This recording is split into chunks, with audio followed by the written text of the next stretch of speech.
नमस्कार, सुजान संगोपनमध्ये आपलं स्वागत आहे। यापूर्वी बाळंतिणीला आहारात देण्यासाठी आपण काही पौष्टिक आणि चवदार पदार्थ पाहिलेले आहेत। आज आपण डिंक लाडू कसे बनवावे आणि त्याची एक सोपी ट्रिक पाहणार आहोत। सुजान संगोपन या चॅनलवर आपण आपल्या बाळाच्या सुयोग्य आणि सुदृढ वाढीसाठी भरपूर सारे उपयुक्त माहिती जाणून घेऊ शकता। त्यामुळे चॅनलला नक्की सबस्क्राइब करा आणि सोबत असणारे बेल बटन दाबायलाही विसरू नका। तसेच या चॅनलवरील उपयुक्त व्हिडिओ आपल्या मित्रमैत्रिणी आणि नातेवाईकांसोबत नक्की शेअर करा। व्हिडिओ आवडला तर लाईक करा आणि चॅनलला सबस्क्राइब करा।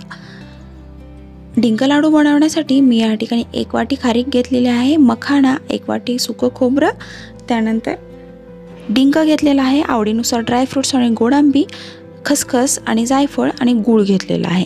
आता हे सगळे पदार्थ आपण व्यवस्थित भाजून घेऊया। सगळ्यात अगोदर आपण गॅसवरती हे जायफळ आणि खसखस भाजून घेऊया। खसखसचं कवर थोडंसं जाड असतं, त्यामुळे ते भाजून घेतल्यामुळं सहज वाटलं जातं। त्यानंतर आपण हे मखाणे घेणार आहोत। मखाणा म्हणजे कमळाच्या फुलवलेल्या लाह्या, कमळाच्या बियाच्या फुलवलेल्या लाह्या असतात। मखाणा हा कॅल्शियमचा खूप चांगला स्रोत आहे, आयर्नचा खूप चांगला स्रोत आहे। त्यामुळे बाळंतिणीला हाडांची मजबूती होण्यासाठी, ॲनिमिया कमी होण्यासाठी मखाण्याचा खूप चांगला फायदा होतो। तसेच मखाणा बद्धकोष्ठता कमी करण्यासाठी, शरीरात ऊर्जा निर्माण करण्यासाठी फायदेशीर ठरतो। त्यानंतर मी हे सुकं खोबरं भाजून घेणार आहे। सुकं खोबरं भाजून घेतल्यामुळे हे लाडू अधिक काळ टिकण्यासाठी मदत होते। लाडू कुठल्याही प्रकारे कुमट होत नाहीत खोबरं भाजून घेतल्यामुळे, त्यामुळे आपण हे खोबरं भाजून घेणार आहोत। आता खोबरं भाजून झाल्यानंतर आपण त्याच पॅनमध्ये तूप गरम करून घेणार आहोत। आता हे तूप छान गरम झाल्यानंतर आपण त्याच्यामध्ये डिंक तळून घेणार आहोत। डिंक हा देखील बाळंतिणीला दूध वाढवण्यासाठी, दुधाची पौष्टिकता वाढवण्यासाठी, हाडे मजबूत करण्यासाठी, बद्धकोष्ठता कमी करण्यासाठी, पचन सुधारण्यासाठी, तसेच शरीरात ताकद निर्माण होण्यासाठी खूप उपयुक्त असतो। मुख्य म्हणजे डिंक हा व्हिटॅमिन डीचा खूप चांगला स्रोत आहे, जे की बाळंतिणीच्या हाडांची मजबूती होण्यासाठी खूप फायदेशीर ठरतो। डिंक हा आपल्याला छान तळून घ्यायचा आहे। तो पूर्णपणे फुलला गेला पाहिजे, म्हणजे आतमध्ये तो कुठल्याही प्रकारे कच्चट राहणार नाही। आता डिंक व्यवस्थित तळून झाल्यानंतर आपण त्याच्यामध्ये हे ड्रायफ्रूट्स तळून घेणार आहोत।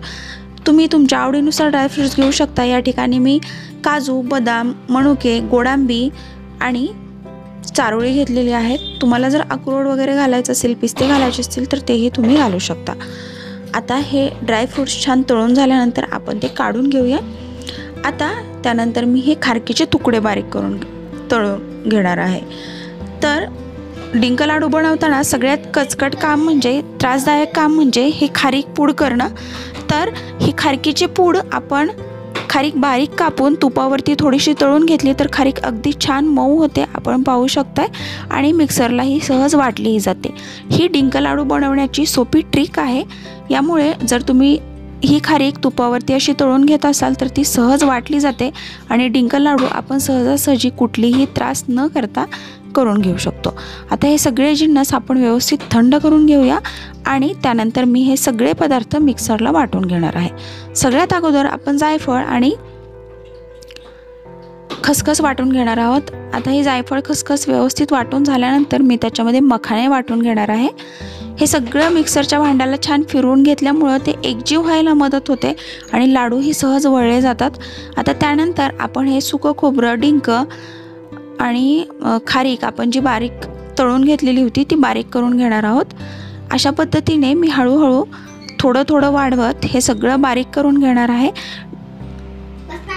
आता हे वाटून घेतल्यामुळं छान एकजीव झालेलं आहे आणि खारीकही आपण तुपावर तळून घेतल्यामुळे मिक्सरला अगदी सहज वाटली गेलेली आहे। आता या मिश्रणामध्ये आपण जो गूळ घेतलेला होता तो गूळही घालून मी एकदा मिक्सरला हे फिरवून घेते, म्हणजे गूळ देखील याच्यामध्ये छान एकजीव होईल आणि हे लाडू सहज मळायला मदत होईल। आता हे सगळं मिश्रण छान तळून वाटून झालेलं आहे। याच्यामध्ये तूपही छान भरपूर प्रमाणात मिक्स झालेलं आहे, डिंक छान वाटून निघालेला आहे, त्यानंतर खारीकेची छान पूड झालेली आहे आणि अगदी सहज झटपट असे हे लाडू तयार होतात। डिंक लाडू तयार करताना जे जास्तीचा वेळ लागतो ते या पद्धतीत केल्यामुळे खूप सोपं होऊन जातं आणि अगदी पटकन हे लाडू होतात। आता त्याच्यामध्ये मी हे ड्रायफ्रूट्स घालून, तुम्हाला जर ड्रायफ्रूट देखील वाटून घ्यायचे असतील तर तेही तुम्ही वाटून घेऊ शकता, परंतु त्याचा एक छान क्रंचीनेस राहतो, त्यामुळे आपण ड्रायफ्रूट्स असेच घातले तर त्या लाडूला एक छान टेक्स्चर येतं आणि छान हे असे कुरकुरीतही लागतात। आता हे सगळे एकजीव झालेलं मिश्रण आपण याचे लाडू तयार करून घेऊया। अगदी छान खमंग असे हे लाडू, याचा एक छान वास घरात सुटलेला आहे आणि अगदी झटपट तयार झालेले आहेत। डिंक लाडू बनवणं हे कुठलेही किचकट राहत नाही जर अशा पद्धतीने बनवत असाल तर। आपण पाहू शकतो हे किती छान मऊ तयार झालेले आहेत, अगदी सहज तुटतात। तर असे डिंक लाडू तुम्ही बाळंतिणीसाठी आहारात नक्की करून द्या। बाळंतिणीच्या शरीरात ताकद तयार होण्यासाठी, ऊर्जा निर्माण होण्यासाठी, शरीराची झीज भरून काढण्यासाठी, आईचं दूध वाढण्यासाठी आणि दुधाचे गुणधर्म वाढण्यासाठी बाळंतिणीला सकाळच्या न्याहारीमध्ये किंवा संध्याकाळचा नाश्ता म्हणून तुम्ही दररोज आहारात असे लाडू तयार करून देऊ शकता।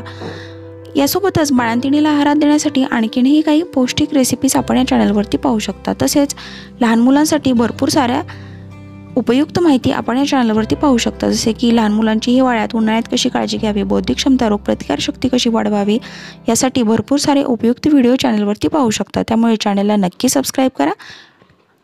थँक्यू।